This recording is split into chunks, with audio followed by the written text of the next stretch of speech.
Millionaire husband cheats on pregnant wife. She brings a lawyer and makes him regret. Every marriage has secrets, but some secrets have the power to shake the very foundation of a relationship. Imagine a luxurious mansion perched on a hilltop in Beverly Hills, glittering with chandeliers and echoing with whispered promises, promises that were once sacred vows. James Harrington, a self-made millionaire known for his suave charm and lavish lifestyle, seemed to have everything: success, respect, and a devoted wife, Elizabeth. But behind their perfect facade, betrayal lurked in the shadows. In this enthralling saga, prepare to witness the unraveling of a marriage, the fierce legal battle that followed, and the unexpected twists that changed their lives forever. Elizabeth Liz Harrington still remembered the first time she locked eyes with James Jim Harrington. It was at a charity gala hosted at the famous Beverly Hills Hotel, an event organized by longtime philanthropist and talk show host Oprah Winfrey. Liz was a bright-eyed intern at a local non-profit, tasked with networking and securing donations for a children's literacy project. Dressed in a simple black cocktail dress, she felt out of place among the glittering attendees draped in designer gowns and tuxedos. Then Jim appeared, dashing, confident, every bit the charming tycoon. He introduced himself with a warm smile, praising her dedication to the cause, and graciously offered a generous donation. That night, Liz thought she'd encountered a hero, a man who genuinely cared for others, who wanted to make the world a better place while relishing the finer things in life. Little did she know that this initial spark of admiration would blossom into a whirlwind romance, and eventually a marriage that people envied. Their union was hailed by all who knew them as the perfect blend of hearts and minds, a self-made millionaire and a compassionate soul, forging a powerful partnership that seemed destined for the happiest of endings. The early years of their marriage were reminiscent of a fairy tale. Jim's real estate ventures had exploded in profitability, earning him a reputation for turning rundown properties into luxurious developments. From penthouse apartments overlooking Los Angeles to boutique hotels along the California coast, Jim's name was synonymous with prestige. Liz thrived in this environment, using her background in non-profit work to spearhead philanthropic initiatives alongside her husband's business expansions. Their life was a constant parade of fundraisers, exclusive parties, and travel to exotic destinations. When Jim purchased a sprawling estate in the heart of Beverly Hills, a modern mansion with floor-to-ceiling windows, an infinity pool, and breathtaking views of the city, Liz was overjoyed. She had grown up in a modest family in Ohio and never imagined waking up each morning to the sun rising over Los Angeles from such a luxurious vantage point. Yet, beneath the sheen of success and contentment, small signs of strain began to appear. Late-night phone calls, hushed conversations behind closed doors, and Jim's increasingly elusive schedule started to chip away at Liz's sense of security. Still, she pushed aside her doubts, convinced that her husband's business demands were the source of his distraction. Liz's lingering unease was momentarily banished when Jim invited her to accompany him to a high-profile awards ceremony in New York City, where he was slated to be recognized for his contributions to urban renewal. She saw the trip as a chance to rekindle their romance and silence the nagging suspicion that something was off. They stayed in a lavish penthouse suite at the Plaza Hotel, indulging in room-service breakfasts and late-night strolls in Central Park. At the ceremony, Liz proudly watched Jim step onto the stage to accept his award. Dressed in a tailored black tux, he flashed his signature charismatic grin, thanked the audience, and praised Liz for being his inspiration. "Without my wife," he said, "none of this would be possible." Tears welled in Liz's eyes, and for a moment her heart soared with the belief that they were unbreakable. But that fleeting sense of harmony soon evaporated. After returning to their suite, Jim excused himself for a supposed business call. Liz caught the furtive look in his eyes as he stepped out onto the balcony, phone in hand. Her stomach churned with anxiety. She told herself she was being paranoid, yet part of her recognized the warning signs of a changing tide. Back in Los Angeles, the daily routines continued. Jim left early for meetings, Liz organized charity events, and the house staff came and went, maintaining the polished facade of their mansion. Liz's sense of unease grew more pronounced when she discovered a lipstick-stained handkerchief in the passenger seat of Jim's Aston Martin. She tried to rationalize it, maybe a client or a colleague, perhaps even her own friend who had ridden with him. But her instincts knew better.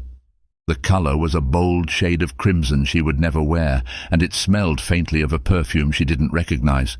Hoping for reassurance, Liz confided in her closest friend, Rebecca Chan, a former college roommate who now worked as a psychologist in Pasadena.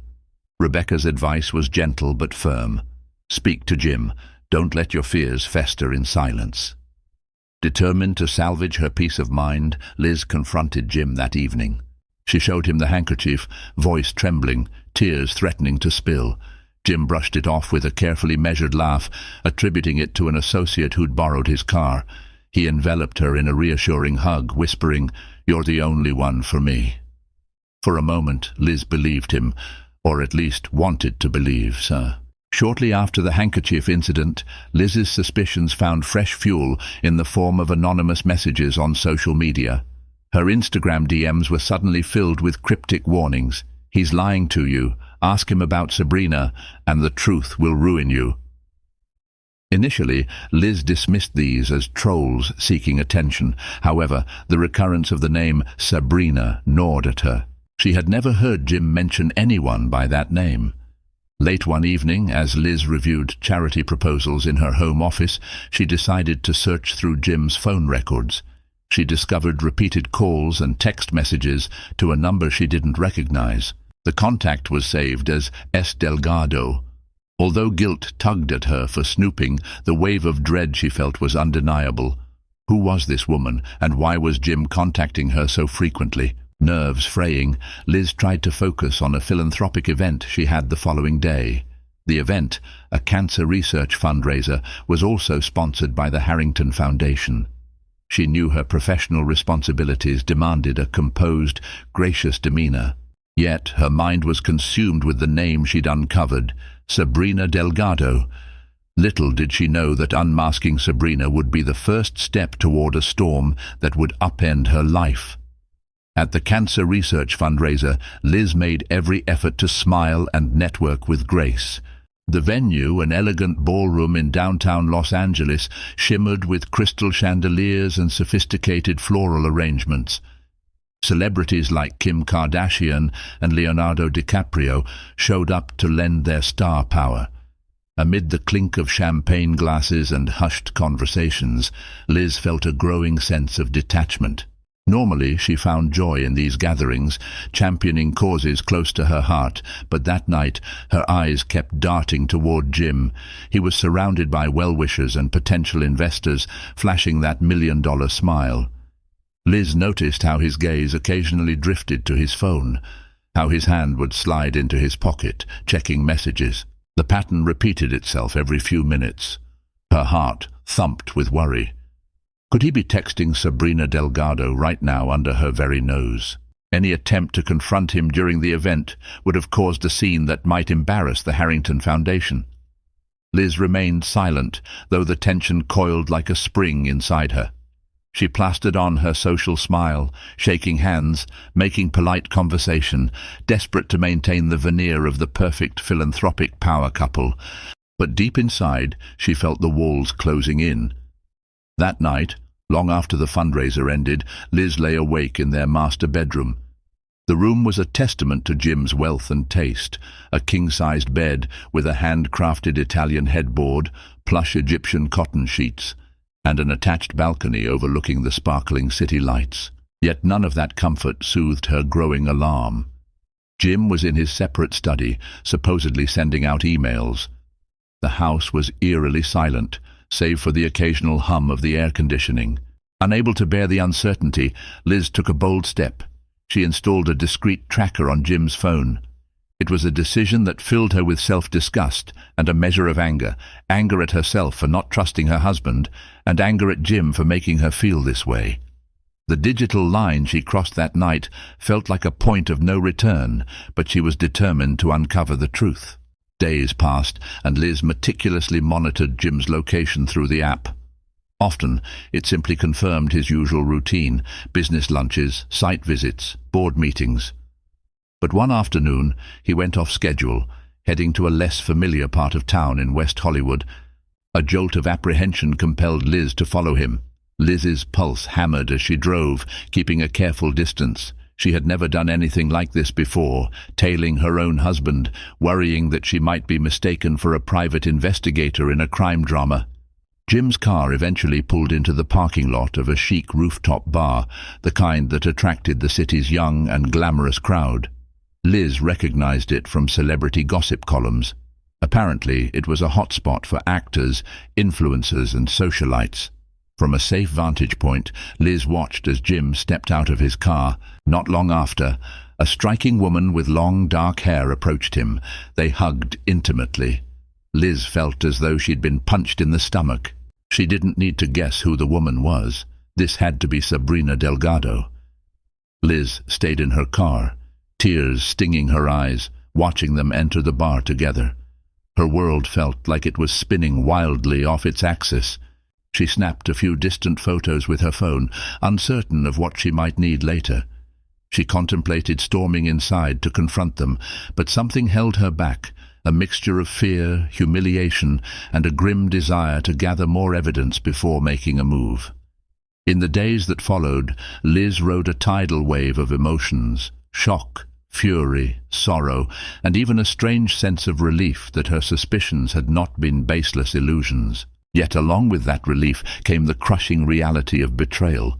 She couldn't sleep. She would lie awake, replaying every kind gesture and loving moment she shared with Jim, trying to pinpoint where it all went wrong. She debated confronting Jim outright, but decided she needed more concrete proof. She wanted him to have no room for excuses or lies. Rebecca, concerned for Liz's deteriorating mental state, recommended a trusted private investigator named Andrew Garcia. Andrew had once worked undercover for the Los Angeles Police Department and now specialized in sensitive marital investigations. With a heavy heart, Liz enlisted his help. Andrew proved efficient. Within a week, he provided Liz with photographic and video evidence of Jim meeting Sabrina at upscale restaurants, cozy coffee shops, and even a private bungalow at the Beverly Hills Hotel, the same place that hosted the charity gala where Liz and Jim had first locked eyes. Each piece of evidence was like a dagger, slicing through any lingering hope Liz had harbored that this might all be a misunderstanding. Jim, oblivious to Liz's discoveries, continued his double life with increasingly brazen moves. He started coming home later and leaving earlier. When questioned, he insisted his business expansions demanded more of his time. All the while, he'd still wrap his arm around Liz at events, making sure to present the image of a devoted husband. This duplicity made Liz's blood boil, yet she remained outwardly composed, waiting for the right moment to strike. One evening, Liz decided to go through Jim's personal study in search of financial records. She wasn't sure what she hoped to find: credit card statements, receipts, or something else that would reveal the extent of his betrayal. Inside a locked drawer, she stumbled upon a small velvet box. Her hands trembled as she opened it, expecting perhaps a gift meant for her. Instead, she found a diamond bracelet with a note addressed to "My darling Sabrina." That discovery confirmed the depth of his affair. He wasn't just having casual trysts. He was lavishing expensive